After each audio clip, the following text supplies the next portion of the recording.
Praise the lord.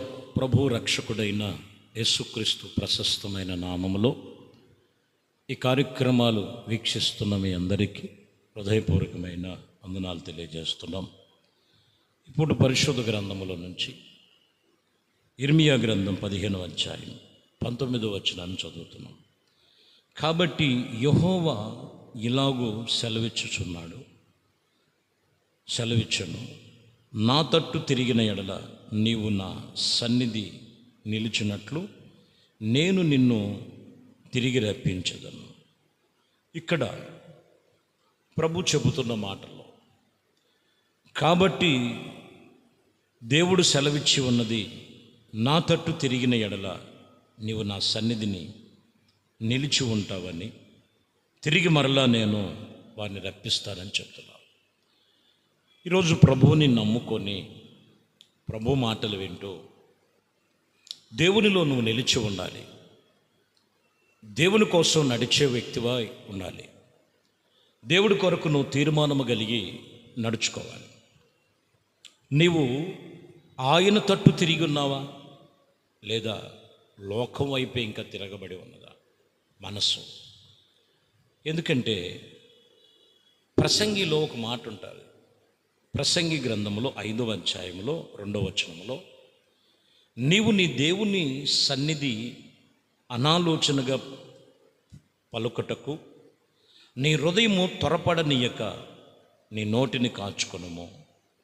దేవుడు ఆకాశం అందున్నాడు, నువ్వు భూమి మీద ఉన్నావు, కావున నీ మాటలు కొద్దిగా ఉన్నాయి, కొద్దిగా ఉండవలను.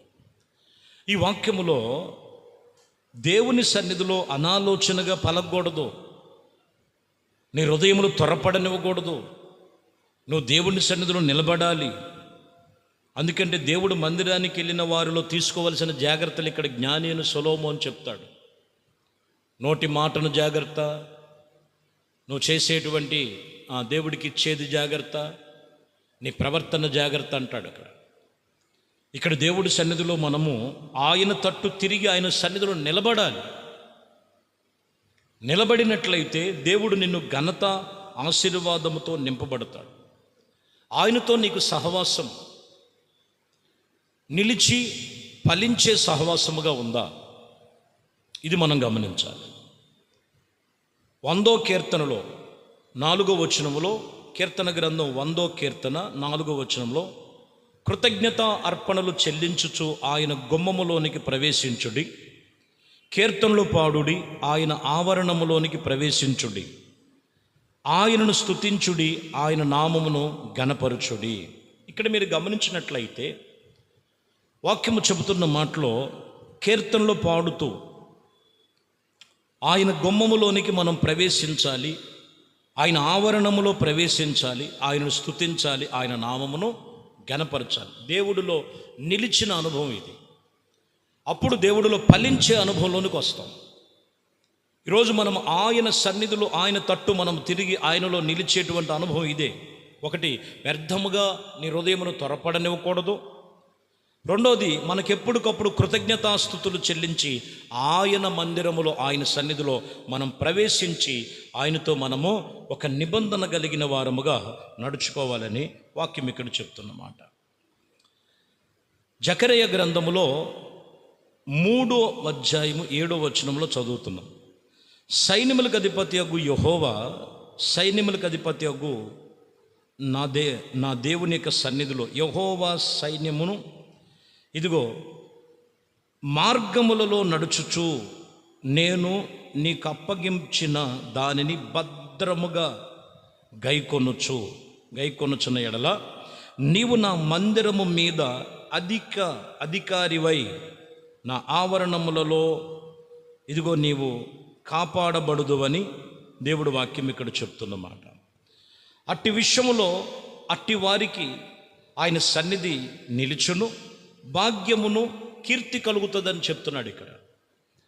ఇక్కడ చెబుతున్న మాట, యెహోవా సెలవిచ్చినటువంటి మార్గములో నడుచుచు ఏదైతే వాక్యము చెబుతున్నారో మనం నిలిచిన అనుభవం ఏంటంటే వాటి ప్రకారముగా భద్రముగా గైకొనుచు నీవు ఆయన మందిరములో ఒక అధికారిగా లేకపోతే ఒక ఆత్మ సంబంధమైనటువంటి అనుభవాలలో నీకు ఇచ్చినది కాపాడుకొనుచున్నట్లయితే నేను వారిని అక్కడ ఘనతగాను, కీర్తిగాను, గొప్పగాను ఆయన సన్నిధి వారికి తోడుగా ఉంచి నడిపిస్తాను. చూడండి, దేవుడు అప్పగించినటువంటి విషయములో, ఆయన చూపించిన మార్గములో, ఆయన చెప్పినటువంటి ఇచ్చినటువంటి దైవ సన్నిధిలో చాలా జాగ్రత్తగా కాపాడుకోవాలి. ఈరోజు కాపాడుకునే వాళ్ళు ఎంతమంది? సంఘములు విస్తరించబడుతున్నాయి, తెలుసు మనకి. సంఘములు కట్టబడుతున్నాయి, మంచిదే. ఈరోజు నీకు ఆత్మ సంబంధమైన సంఘం ఏది? ఒక స్థిరత్వము కావాలి. దేవుడు అప్పగించినటువంటి సేవకులు, సంఘము, వాటి విషయంలో ఉపదేశ క్రమము, దేవుడి సన్నిధిలో నువ్వు నిలిచి భద్రంగా కాపాడుకొని దేవుని మందిరం యొక్క పనులో, దేవుని యొక్క పనిలో ఆయన చూపించిన మార్గములో చక్కగా నడుచుకోవాలి. కొందరిలో ఇది లేదండి. ఆర్భాటాలు ఉన్న చోట పరిగెట్టడం, అంగుగా కనపడుతున్నటువంటి పరిస్థితి, అడావుడిగా కనపడుతున్నటువంటిది కాదని ఆత్మ సంబంధమైన ఉపదేశము కలిగిన సంఘము నీకు దేవుడు అప్పగించిన సంఘములో నువ్వు జాగ్రత్తగా ఆత్మీయతలో ఎదగాలి. అది దేవుని వైపు నువ్వు తిరగటం, దేవుని యందు నువ్వు నిలవటం, దేవుడు మార్గములో నడవటం. అప్పుడు దేవుడు నీ పక్షముగా, దేవుడు ఒక ఘనతాస్పదముగా ఆయన నిన్ను ఘనతను, కీర్తిని కలుగు చేయటం ఆయనలో ఇమడబడి ఉన్నది. ఇర్మియా గ్రంథములో 35వ అధ్యాయములో 19వ వచనంలో, కాబట్టి ఇజ్రాయేలును దేవుడగు సైన్యములకు అధిపతి అగు యెహోవా సెలవిచ్చినదేమనగా, సన్నిధిలో నిలుచుటకు రేకాబు కుమారుడగు యెహోవానాదాబునకు సంతత వారిని ఎన్నడూ నుండక మానడు అని రాయబడింది. ఇక్కడ మీరు గమనించినట్లయితే దేవుడు సన్నిధికి ఎక్కడ దూరం కాల. రేకాబు కుమారుడైనటువంటి యెహోవానాదాబు సంతతివాడు ఎన్నడూ ఎక్కడ కూడా నుండకుండా మానడ, ఏ విషయంలో కూడా దేవుడి సన్నిధిలో. ఈరోజు దేవుడి సన్నిధిలో నీవు గడిచిపోతున్నటువంటి సంవత్సరాలు, దినములు, రోజులు ఆయన తట్టు తిరుగుతున్నావు, బాగానే ఉంది. ఆయనలో నిలిచేటువంటి అనుభవం వచ్చేదే నెలలో 4 ఆదివారాలు. ఈ 4 ఆదివారాల్లో ఎన్ని ఆదివారాలు మిస్ అయిపోయినటువంటి, నిలవలేనటువంటి అనుభవం. కొన్ని సాకులు, అర్థం పర్థం లేని సాకులు, చాలా జాగ్రత్తగా గమనించాలి. ప్రియమైన దేవుని బిడ్డలారా, దేవుని పిల్లలు దేవుడి సన్నిధిలోనే ఉండాలి. అంచె దినాలలో ఉన్నాం. దేవుడి సన్నిధిని విడిచిపెట్టద్దు. ప్రతి దానికి ఒక లెక్క అప్పగించవలసిన సమయం ఉంటుంది. దేవుడి సన్నిధిలో నువ్వు ఎన్నిసార్లు, ఎన్ని విధాలుగా దేవునికి దూరం అయిపోతున్నావు, దేవునికి దగ్గరగా ఉన్నావు, దేవుడు చెప్పినట్లుగా నిలిచి ఉన్నావో ఒకసారి జ్ఞాపకం చేసుకో. ఎన్నిసార్లు దేవునికి దూరం అయిపోయావో. దేవుడు నాకు అది చేయలేదు, ఇది చేయలేదు కాదు, ముందు నువ్వు దేవునికి ఏం చేసావు, దేవుడిలో నువ్వు ఎంతగా నడుచుకోగలుగుతున్నావు. అర్థమైందండి? చాలా జాగ్రత్తగా గమనించాలి. వయసు ఉండగానే, ఆరోగ్యం ఉండగానే, నీకు అన్ని అవయవాలు చక్కగా ఉంటేనే దేవుడి సన్నిధికి వెళ్తానికి సాకులు చెప్తున్నటువంటి అనుభవాలు చాలా మందిలో ఉంటాయి. కానీ వయసు అయిపోయిన తర్వాత ఎవరో నిన్ను తీసుకెళ్లాల్సిన పరిస్థితి వస్తే, ఎవరో తీసుకెళ్ళలేనప్పుడు అప్పుడు నువ్వేం చేయగలుగుతావు? అందుకనే సమయం ఉండగానే దైవ సన్నిధిలో మనం నిలవాలి, ప్రభుతో నిలబడాలి, ప్రభు చెప్పినట్లుగా మనం నడుచుకోవాలి. అప్పుడు దేవుడు వాక్యం చెప్తున్న మాట, నేను నిన్ను అన్ని విషయములలో ఆయన ఆశీర్వదించటమే కాదు, ఆదరణ కలుగు చేయగలిగిన సమర్థుడు, శక్తి కలిగిన దేవుడు, ఆయన పేరు నజరేయుడైన యేసు.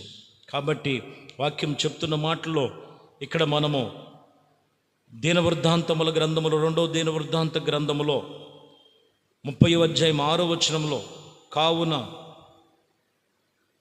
ఈ రాజును గురించి రాస్తూ, యోధా ఇజ్రాయేలు దేశం అంతటా సంచరించుచున్న రాజు ఆజ్ఞ ఇలాగూ ప్రచురము చేయుచు ఉండెను. ఇజ్రాయేలులారా, అబ్రహాము, ఇస్సాకు, మరి ఇజ్రాయేలు దేవుడగు యెహోవా వైపు మీరు తిరగండి. మీరు తిరిగిన ఎడల మీలో అశూరులు రాజు చేతిలో నుండి తప్పించుకొని శేషించిన వారి వైపు ఆయన తిరుగుడి అని చెప్పాను.